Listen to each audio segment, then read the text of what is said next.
नमस्कार, बड़ी खबर में आपका स्वागत है। मुंबई से मैं हूं पूजा भारद्वाज। मुंबई के शिवाजी पार्क के पास इस वक्त मैं मौजूद हूं क्योंकि चर्चा में शिवाजी पार्क बहुत ज्यादा है। उद्धव ठाकरे गुट को बड़ी जीत मिली है हाईकोर्ट से, जहां दशहरा रैली के लिए उनको यहां पर इजाजत मिल गई है। 28 एकड़ की जमीन पर इस रैली को लेकर किस तरह से पूरा विवाद हुआ, आगे बात करेंगे। लेकिन सबसे पहले आज की बड़ी खबर जो चर्चा में रही, तस्वीरों के साथ आपको दिखाते हैं। दिल्ली में किस तरह से बारिश आफत बनकर आई, जगह जगह ट्रैफिक जाम की तस्वीरें आपको इस वक्त हम स्क्रीन पर दिखाते हैं। आप देखें इस वक्त डिफेंस कॉलोनी, लाजपत नगर और आश्रम चौक पर किस तरह से लंबा जाम लगा बारिश की वजह से। देख सकते हैं आप इन तस्वीरों में कि गाड़ियों की लंबी कतार है, लोग फंसे हुए हैं। और इस वक्त हमारे साथ रवीश रंजन शुक्ला बने हुए हैं फोन लाइन पर, उनसे जानते क्या हालात है। रवीश, बारिश नहीं आ रही थी और जब आई है तो आफत बनकर आई है, क्या तस्वीरें आप देख रहे हैं? देखिए पूजा, जब भी दिल्ली एनसीआर में बारिश होती है तो थोड़ी सी ही बारिश में हम देखते हैं कि जैम काफी लंबे लंबे लग जाते हैं। कल से लगातार चूंकि बारिश हो रही है, तमाम सारी जगहों पर जल भराव हुआ है, तो इसके चलते ट्रैफिक का फ्लो है। हालांकि अब उस तरीके से जाम तो नहीं है, लेकिन ट्रैफिक फ्लो जरूर है। और खास तौर पर लाजपत नगर, डिफेंस कॉलोनी और अगर आउटर रिंग रोड की बात करें तो वहाँ पे ट्रैफिक का खासा फ्लो है। और ट्रैफिक पुलिस का ये कहना है कि क्योंकि सड़क के किनारे जब जलभराव होता है तो और कुछ गाड़ियां खराब होने की वजह से जो है वो कभी कभी ट्रैफिक जाम लगता है बारिश के सीजन में। लेकिन अभी फिलहाल हालात सुधर रहे हैं, क्योंकि ये बहुत ही पीक आवर होता है। दिल्ली में अगर हम बात करें तो 6 से 8 बजे के बीच में खासा ये पीक आवर होता है, उसमें सारे लोग ऑफिस से निकलते हैं, तो इसके वजह से जाम है, ट्रैफिक स्लो है। लेकिन ट्रैफिक पुलिस मुस्तैदी के साथ में काम कर रही है। उम्मीद यही है कि आधे घंटे में सारा जो जाम है ये हट जाएगा। फिलहाल दिल्ली के अंदर क्योंकि बारिश हो रही है तो इसी की वजह से कई सारी जगहों पर ट्रैफिक स्लो होने या फिर ट्रैफिक जाम की शिकायत आ रही है। जी रवीश, आप ट्रैफिक की तो तस्वीरें दिखा रहे हो और बता रहे हैं, वैसे जब मुंबई की तस्वीरें आप देखते हैं बारिश के दौरान तो यहाँ पर सबसे ज्यादा समस्या होती है जल भराव की। वहां पर क्या हालात है और आने वाले समय में मौसम विभाग की तरफ से क्या अनुमान है? जी देखिए, मौसम विभाग की तरफ से तो ये है कि कल तक ये बारिश होगी। और अगर दिल्ली एनसीआर की बात करें तो गाजियाबाद में स्कूल की छुट्टी कर दी गई है। दिल्ली में चूंकि कल सैटरडे है तो बहुत ज़्यादा तो ट्रैफिक नहीं होना चाहिए, क्योंकि होता ये है कि आमतौर पर ऑफिस के टाइम में ज़्यादा ट्रैफिक जाम होता है। तो आज चूंकि शुक्रवार है और लोग घरों से अपने घर जा रहे हैं ऑफिस से, तो इसके वजह से कुछ जगहों पर ट्रैफिक स्लो जरूर है। लेकिन अब धीरे धीरे जो है वो जैसे जैसे समय बढ़ रहा है और अभी तकरीबन 8:30 से 9 बजे के बीच में है, तो आप नहीं कह सकते हैं, क्योंकि अभी हम भी आउटर रिंग रोड पर हैं, तो उस तरीके से जैम तो नहीं है। और जैसे जैसे वक्त बढ़ेगा ट्रैफिक सामान्य हो जाएगा। कल वैसे भी सैटरडे है, तो कल अगर बारिश होती है तो हो सकता है कि कुछ जगहों पर जलभराव की वजह से लोगों को परेशानी हो। लेकिन हाँ, ये बात जरूर है कि दिल्ली में जब भी बारिश होती है तो इस तरीके की तस्वीरें जो है वो आम हो जाती हैं, क्योंकि यहाँ पर बारिश के वक्त जो है वो जलभराव के चलते ट्रैफिक स्लो या फिर ट्रैफिक जाम जैसी शिकायतें आती हैं। लेकिन ट्रैफिक पुलिस का कहना है कि आधे से 30 से 40 मिनट के अंदर जो ट्रैफिक जाम है उसकी सिचुएशन खत्म हो जाएगी। बहुत बहुत शुक्रिया रवीश तमाम जानकारी के लिए। बढ़ते ही आगे और आइए आपको दिखाते हैं उत्तर प्रदेश में बारिश किस तरह से आफत यहाँ पर बनकर आई है। 13 लोगों की जान गई है। जो 4 दिनों से बारिश यहाँ पर लगातार हो रही है उसकी वजह से फसलों को काफी नुकसान पहुंचा है। सौरभ शुक्ला की रिपोर्ट आपको दिखाते हैं।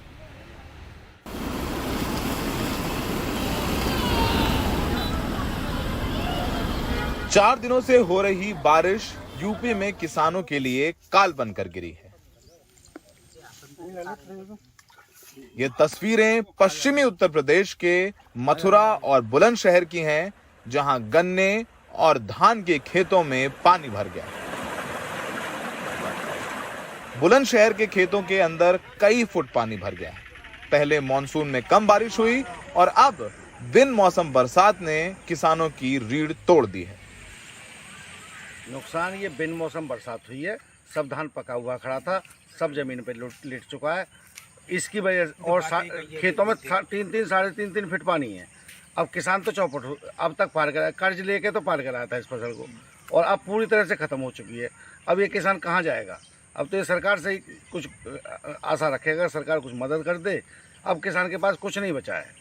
इस गांव कुमरपुर के इस एरिए में 90% नुकसान है। देखिए अब क्या करें, ये सारा पानी में डूबा पड़ा है और कर्ज ले करके ये हमने डीजल फूंक फूंक के ये जो फसल पैदा की थी और ये डूब गई। 3.5 फीट पानी है, 4 फीट कहीं 4 फीट कहीं 3.5 फीट। तो हम लोग जो है का बिल्कुल खाने और पहनने को और मोहताज हो चुके हैं। अब हम तो ये कर रहे हैं कि ये हमारी सरकार ही कुछ मदद करेगी। बुलंदशहर से लगभग 300 किलोमीटर दूर हरदोई में भी यही हाल है। बारिश की वजह से तैयार खड़े गन्ने के खेतों में पानी भर गया है। बारिश की वजह से यूपी के कई जिलों में मकान गिर गए। इस वजह से अब तक 13 लोगों की मौत हो चुकी है। अकेले इटावा में मकान गिरने से 7 लोगों की मौत हुई, जिनमें बच्चे भी शामिल हैं।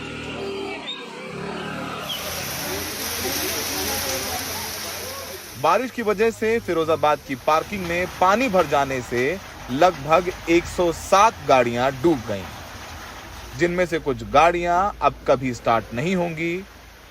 करोड़ों का नुकसान हुआ है।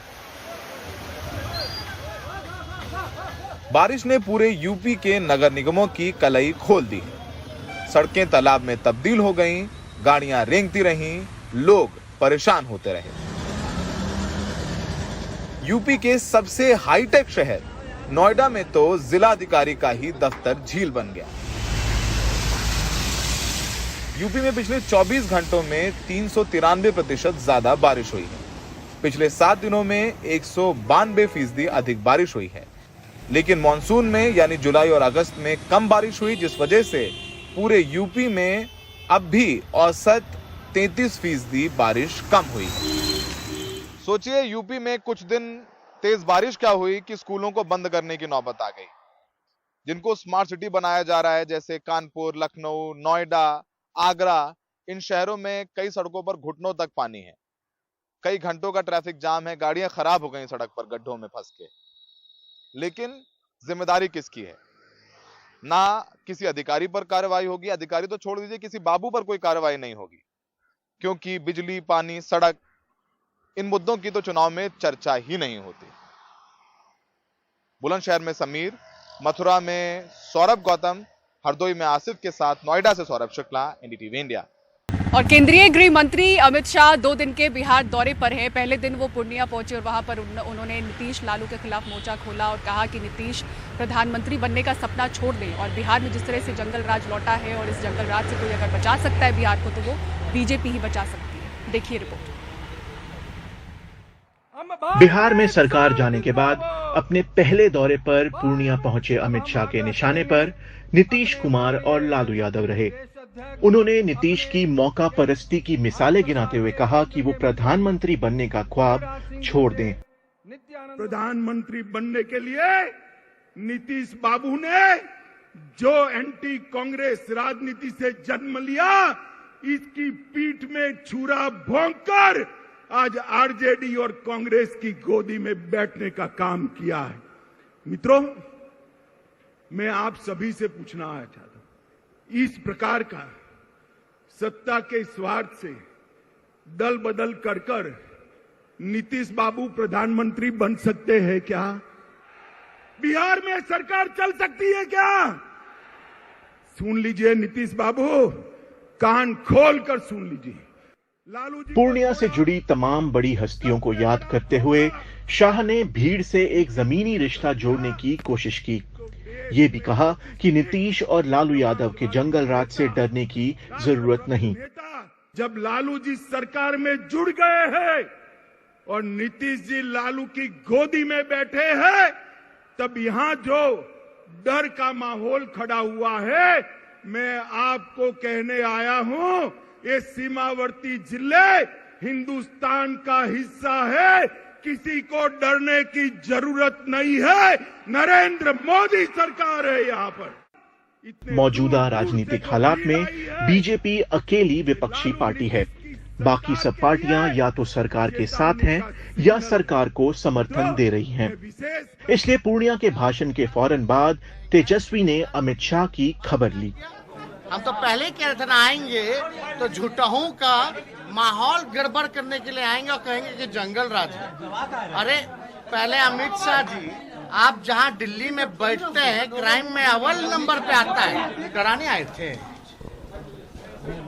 राष्ट्र का गृह मंत्री हैं, लेकिन लग रहा था कि भारत का कोई गृह मंत्री है। हमको ना तो नेता लग रहे थे ना गृह मंत्री लग रहे थे। 2 दिन के इस दौरे में अमित शाह कई रैलियां करने के अलावा राज्य के बीजेपी सांसदों, विधायकों और संगठन के पदाधिकारियों के साथ बैठक भी करेंगे। बिहार में चुनौती 2024 की ही नहीं, 2025 की भी है।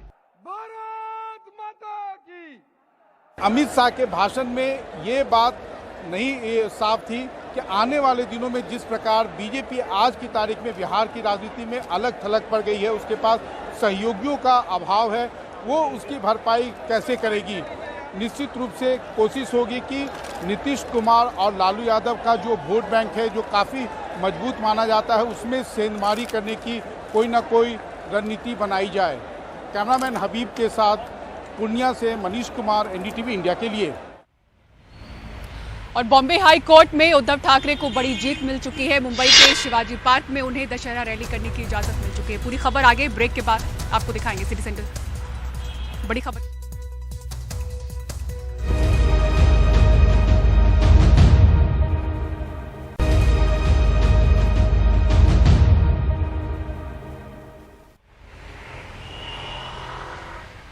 और बड़ी खबर में ब्रेक के बाद एक बार फिर से आपका स्वागत है। शिवसेना में जब से टूट हुई एक के बाद एक, उद्धव ठाकरे को, उनके गुट की शिवसेना को कई झटके लग रहे थे, लेकिन आज एक बड़ी राहत बॉम्बे हाई कोर्ट से उन्हें मिली है। ये शिवाजी पार्क है, मुंबई का सबसे बड़ा पार्क 28 एकड़ का, जहां पर 1966 से शिवसेना ठाकरे परिवार यहां पर दशहरा रैली करता आया है। इस साल भी नियमतः जब इजाज़त मांगी गई और सरकार बदली तो उनके इस परमिशन को न देते हुए उसे काफ़ी समय तक अर्जी को अटकाया गया। उसी बीच शिंदे गुट की शिवसेना ने भी दावा ठोका कि वो भी यहां पर रैली करना चाहते हैं। दोनों को ही इजाजत नहीं दी गई बीएमसी की ओर से। उद्धव ठाकरे गुट जो है अदालत पहुंचा, लेकिन आज एक बड़ी राहत देते हुए उद्धव ठाकरे गुट को इजाजत मिल गई है यहां पर रैली करने के लिए। 2 से 6 अक्टूबर तक उद्धव ठाकरे गुट वाले शिवसेना को दशहरा रैली करने के लिए शिवाजी पार्क में इजाजत मिल गई है। तो एक बड़ा झटका शिंदे गुट को लगा है। हालांकि शिंदे गुट को इजाजत बीकेसी ग्राउंड में मिल चुकी है दशहरा रैली के लिए, लेकिन जिस तरह से आज जीत हुई उद्धव ठाकरे के इस अर्जी को लेकर जहां वो अदालत पहुंची थी, वो एक बड़ी जीत के तौर पर उनके लिए देखा जा रहा है। शिंदे गुट को इस फैसले से झटका तो लगा है, लेकिन उनका कहना है कि उनके लिए मैदान शायद छोटा पड़ता। हाईकोर्ट ने कहा कि पूरे समारोह के का जो समारोह है वो उसकी वीडियो रिकॉर्डिंग की जाएगी, और अगर ये पाया जाता है कि याचिकाकर्ता किसी भी कानून व्यवस्था की स्थिति को बिगाड़ने के लिए जिम्मेदार है तो भविष्य में उनकी अनुमति को ये प्रभावित करेगा। तो जिस तरह से ये फैसला हाईकोर्ट का आया, उसके बाद उद्धव ठाकरे का बयान भी आया, आपको सुनाते हैं उन्होंने क्या कहा। कोर्ट यानी हम कहते न्याय देवता हमारी श्रद्धा है, और वही श्रद्धा या विश्वास आज उसका अनुभव हम कर रहे हैं। और साथ ही साथ मैं मेरे सब शिवसैनिक और जो भी जितने सारे लोग महाराष्ट्र से आने वाले हैं, मेरी माताएं हैं, बहनाएं हैं, भाई हैं, सबको कहता हूं कि अब अपने ऊपर जिम्मेदारी है। हमारी पिछले 55-56 साल की परंपरा है, उसको कलंकित ना होने दें।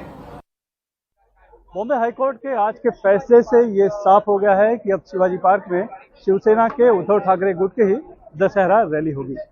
दिन भर चली सुनवाई में अदालत ने फैसला दिया और ये कहा कि 2 अक्टूबर से 6 अक्टूबर तक के लिए मैदान शिवसेना को दिया जाएगा, और जो कार्यक्रम होगा उसकी वीडियो रिकॉर्डिंग की जाएगी और उसमें देखा जाएगा अगर कहीं आयोजकों की तरफ से कुछ गड़बड़ी पाई गई तो इसका असर जो है अगली बार के कार्यक्रम देने पर होगा। इसीलिए दोनों की जिम्मेदारी है, पुलिस की और शिवसेना की, कि कार्यक्रम सुचारू रूप से और कानून व्यवस्था का पालन करते हुए हो। पिछले 2 महीने से जो लगातार चले आ रहा था, एक सवाल पैदा हुआ था कि इस बार दशहरा रैली शिवाजी पार्क में किसकी होगी, शिवसेना के उद्धव ठाकरे की गुट की होगी या नहीं होगी। लेकिन अब ये साफ हो गया है कि शिवसेना के उद्धव ठाकरे गुट की ही रैली होगी। और यहाँ पर अदालत में जिन्होंने याचिका डाली थी, अनिल देसाई और शिवसेना के नेता अनिल परब यहाँ पर बाहर आए। उन्होंने साफ कहा कि एक परंपरा रही है 1966 से लगातार शिवसेना पहले बालासाहेब ठाकरे, उसके बाद उनके बेटे उद्धव ठाकरे दशहरा रैली को संबोधित कर रहे हैं और वो खंडित अभी तक नहीं हुई थी। सिर्फ कोरोना की वजह से 2 साल वहां पर रैली नहीं हुई थी।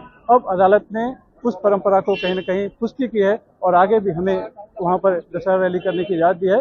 तो बड़ी संख्या में शिवसैनिक अब वहां पर आएंगे और उद्धव ठाकरे ही वहां पर दशहरा रैली करेंगे और शिवसैनिकों को संबोधित करेंगे। तो एक तरफ से माना जाए तो शिवसेना की, जो कि एकनाथ शिंदे की बगावत के बाद पहले उद्धव ठाकरे की कुर्सी गई, उसके बाद से बहुत से नेता वहां चले गए और अब दशहरा रैली पर भी कहीं न कहीं वो अपना दावा ठोक रहे थे।